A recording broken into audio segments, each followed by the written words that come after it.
Hey sisters, Donna Partow here, welcoming you to day 28 of our 90-day renewal in spirit, soul, and body. Today I want to talk to you about caffeine.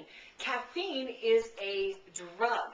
It may be a legalized drug, it may be a church-sanctioned drug, but it's a drug nevertheless. And if you don't believe me that it's a highly addictive drug, highly addictive substance, try going cold turkey. I promise you, your body will tell you just how addictive it is, because you will go through withdrawal just like any other drug addict. You will have the shakes, you will have headaches, you might even get nauseous. I mean, everything within you will be like, give me my coffee or somebody's going to get hurt. You know, caffeine is actually a stimulant. You know, coffee shops have done an amazing job of portraying coffee as just this very relaxing, and they create a wonderful atmosphere. And I love to go to coffee shops, don't get me wrong. But you know, this wonderful relaxing atmosphere. But the reality is that coffee is not a relaxant. Quite the contrary. Coffee is a stimulant. Caffeine is a stimulant, and it stresses you out. If you don't believe me, go off your coffee, go off your caffeine for about a month, and then have a cup. I mean, girlfriend, you will be like, I mean, you will be buzzing. You will be buzzing like you're on a drug, which you are. It's a stimulant. It gets you on edge. It gets you upset. You know, if you have one of those days where you get a bad cup of coffee, or you have too many cups, come on, right in a row, on an empty stomach, girlfriend, you know I'm just telling the truth. That's all I do. Day after day after day. I tell the truth. I say the things that nobody else has the nerve to say. So there you go. Caffeine, I'm reading this because I want to make sure that I get all of this right. This information was provided to me by the founder of a company called Ticino, and they make coffee alternatives. They're made with like nuts and seeds and all this kind of stuff, and it really tastes every bit as good, in fact better than coffee, and it's actually good for you. My favorite flavor is vanilla nut. If you go to my website, donnapartow.com, and click on the link for Ticino coffee alternative, you can go ahead and order that. I think you'll really like it. But anyway, this is where I got this information from them, that caffeine literally hinders concentration. No wonder people have to work so many long hours, you know, because they can't focus. The caffeine, researchers have found, actually decreases blood flow to the brain by as much as 30% and negatively affects your memory. Caffeine has even been linked to attention deficit disorder. Is it any wonder that all of these children suddenly have ADD? Could it be all of the caffeine in the soda and the Mountain Dew that they're drinking all day long?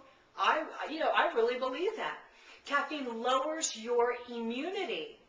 It makes you more prone to sickness because why? It goes into your body and strips away vitamins and mineral reserves from your body and causes the excretion of calcium, magnesium, potassium, iron, and trace minerals. Your body is trying to cope with this foreign substance, with this destructive drug that you've put into the body, and it's drawing on all of its resources to get the job done. Caffeine elevates your risk for heart disease. This is amazing. It elevates your blood pressure, and this is true both for decaf and for caffeinated. And by the way, don't bother having decaf coffee, because it's actually worse for you because of the chemicals that they use to decaffeinate it. So forget about that. It increases your cholesterol and your homocysteine, which is the biochemical that science has linked to increased risk for heart attack. Caffeine is also linked to coronary vasospasms. Never knew that word. But that's the cause of 20% of all fatal heart attacks.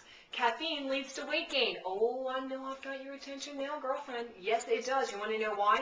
Because caffeine consumption results in blood sugar imbalances. Your blood sugar spikes. Your body, what does your body do? Your body releases insulin into the system, and your body yells, uh-oh, quick, store the fat. This is not a good thing. This is not a good thing. Leads to weight gain, not what you want to happen. Coffee may be linked to cancer. This is kind of up in the air, but they said that there might be a link, especially to lung and liver cancer. It's definitely linked to osteoporosis, again, because why?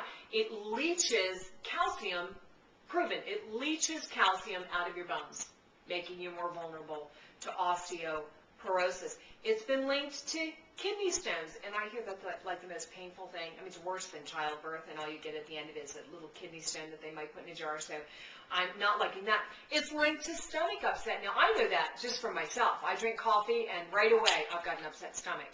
And it's a highly acidic substance, so it can damage your esophagus. It can lead to ulcers, especially if you're having that coffee first thing in the morning on an empty stomach.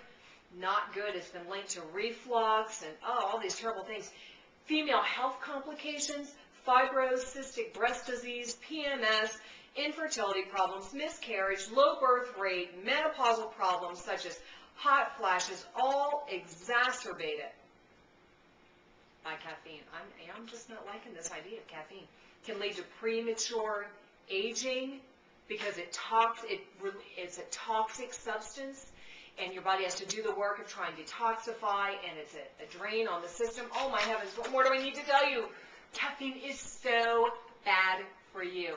How much better to get your energy from being empowered by the Holy Spirit instead of being empowered by coffee and soda and caffeine. Now, I don't live in Pollyanna world. I live in the real world, and I've been known to go to Starbucks and get a tall peppermint mocha, and I enjoy that as the occasional treat, but, not having 5 cups of coffee and 4 glasses of soda a day. Again, I'm a big fan of being in balance. Maybe a cup a day, a small cup, okay.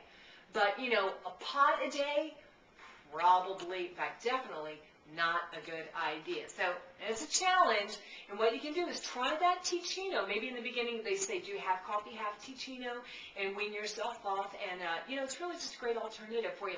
The other thing is, that the hot lemon water that we're including in the 90-day renewal. Instead of having your coffee first thing, have your lemon water first thing, and that might be a nice habit for you. Well, I think I've given you a lot to think about and a good challenge for today, so that's it for now. I'm Donna Partow with your 90-day renewal in spirit, soul, and body.